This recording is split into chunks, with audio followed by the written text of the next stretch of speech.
Dito isa akong kaibigan na aso. Itim rin siya. Hinahagisan ko dito na. Hi! Hinahagisan ko rin to ng pagkain pag naggala kami ni Lola. Nahagisan ko siya ng pancake. Kinakain naman niya. Wala akong dalang pagkain. Nakatali siya. Oh. Wala akong dalang pagkain.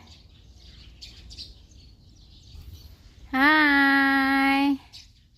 Dati tinatahol. Nung una pa lang ako dito, pag duman ako, tinatahulan talaga niya ako. Tapang-tapang niya.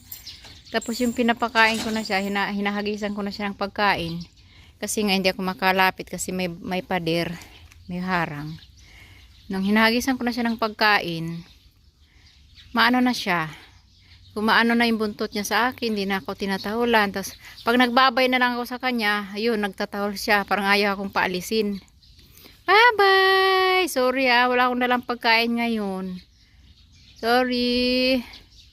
Bye-bye. Uwi na ako ng Pinas. Bye-bye. Bawa naman.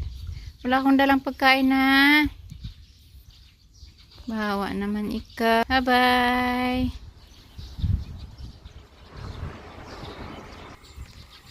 Ayan siya. Oh. Sabi ko bye-bye. Oh, tatahol siya. Bye-bye. Bye-bye.